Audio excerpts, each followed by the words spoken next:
What's going on, guys? Welcome back to Cosmic Culture, the channel where we talk all major movie and television news, theories, breakdowns, and much more. I'm your host Chris, and today we have the Sonic the Hedgehog 2 post-credit or mid-credit scene rather to talk about, so there will be spoilers as we're going to be talking about the ending of the film, the mid-credit scene and what that means, and the big reveal and what that means. Obviously, we're going to be diving into the spoilers, so click away now if you don't want to hear them. Also, be sure to subscribe to the channel and turn that notification bell on if you haven't already. And you can check me out on my other socials on Instagram at Chris M. Rosser, Twitter at TheCultureChris, and the link to our Discord is down below with the other socials as well. So those of you who've been watching the channel and following with a lot of the videos that I post all know that I am a massive fan of Sonic the Hedgehog, and of Sonic the Hedgehog characters, I'm a massive fan of Knuckles. I thoroughly enjoyed the film. I'm going to be talking about the entire movie, doing a review, going through all of the Easter eggs, of which there were a plethora, so I want to see the movie a time or two again before I start diving into all of those Easter eggs. Probably going to try to get that video out to you by either Sunday or Monday next week. But I will say, this one was even better than the first, and I hope everybody who goes and sees it has as much fun as I did, and then my family did as we were all watching it together. An absolute fantastic movie, and a good afternoon well spent at the movie theater. Moving on though, we're going to dive into the real spoilers now, so last warning. Let's start with the ending of the film. The final climatic, cinematic super fight between Sonic using the Chaos Emerald to transform into the supersonic form finishes with him destroying Robot's big Death Egg robot at the very end. This seemingly sends Robotnik into his doom. It seems like maybe Robotnik has died, which let me go ahead and assume and tell you now, he probably hasn't, and we will be seeing him again. I will say on that note, I'm pretty impressed that they went down the maybe he's dead route, because I feel like with video games and video game movies such as this, like everybody knows that he's probably going to be coming back, but I do like the way and the style of it to give it a little bit of extra finesse and flair. And when he does ultimately end up coming back, it'll be all that much more exciting. And honestly, every movie that Robotnik is the villain in should end with him losing and being defeated very terribly, so it's a cool little detail for them to add in there. Knuckles then uses his powers to bring the Master Emeralds back into one piece, and that is what keeps the Chaos Emeralds under control, as we learn and as we all know from the video games. Sonic, Knuckles, and Tails then swear to protect the Master Emerald, and they keep it in an icebox after returning to Green Hills in Montana.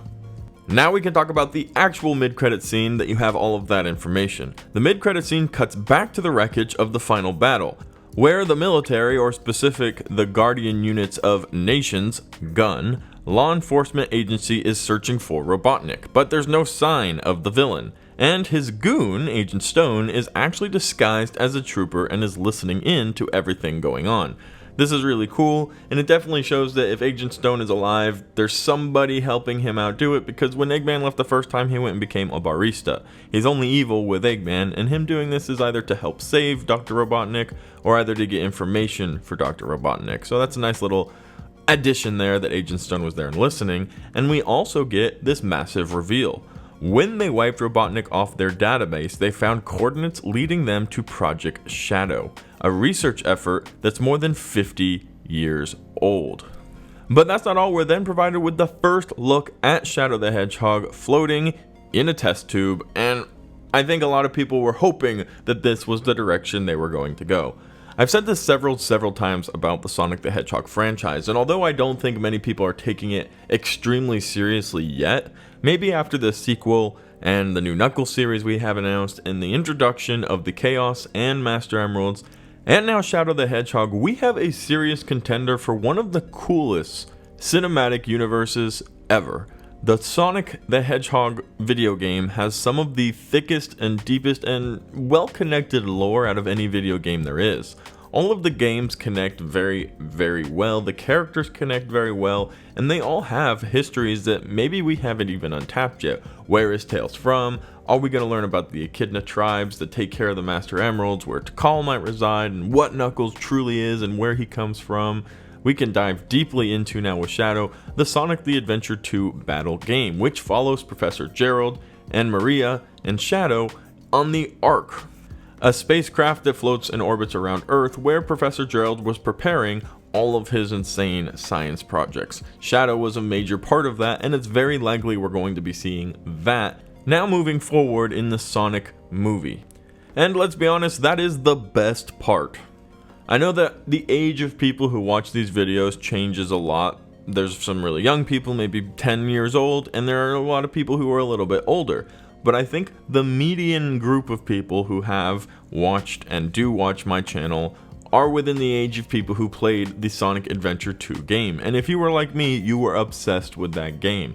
We played it hours and hours and hours. My brothers and I, we beat the level to perfection, got A's on every single level and each different mode of the level that you had to do to unlock the secret Green Hill Zone that was a 3D version of the original level. And it took a lot of time, but the story was rich, the story was fun, and the idea of the game was an absolute blast. So the introduction of Sonic, Gun, the 50-year-old project, the Chaos Emeralds, and now Shadow has really dropped us right in the middle of the plot for Sonic Adventure 2 Battle.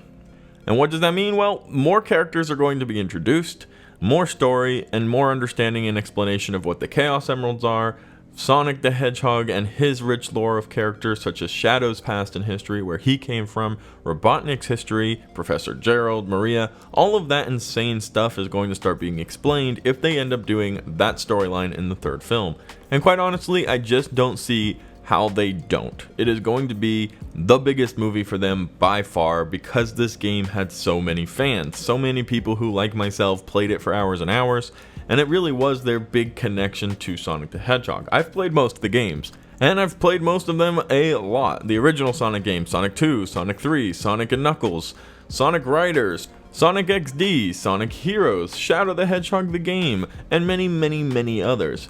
But this game in particular has a story that really connected with kids our age back when we were playing it, and I think seeing it on screen is going to be an absolute game changer and open up many more doors to a potential and furthered universe for Sonic the Hedgehog.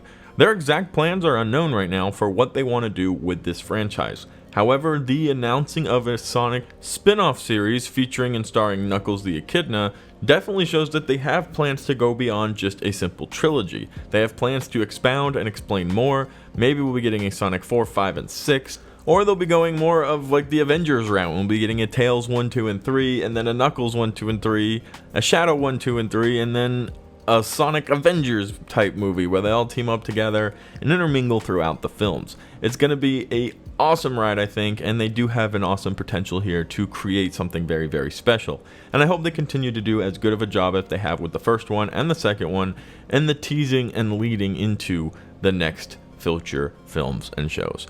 But let me know what you guys think about all this in the comment section down below. This movie did not disappoint, so if you haven't seen it yet and you just popped in for the big spoilers at the end, I do highly recommend you go and give it a watch to support the film and continue a furthered, successful cinematic universe. Be sure to subscribe to the channel if you haven't already, turn on that notification bell, and I'll catch all you guys in the next one right here on Cosmic Culture.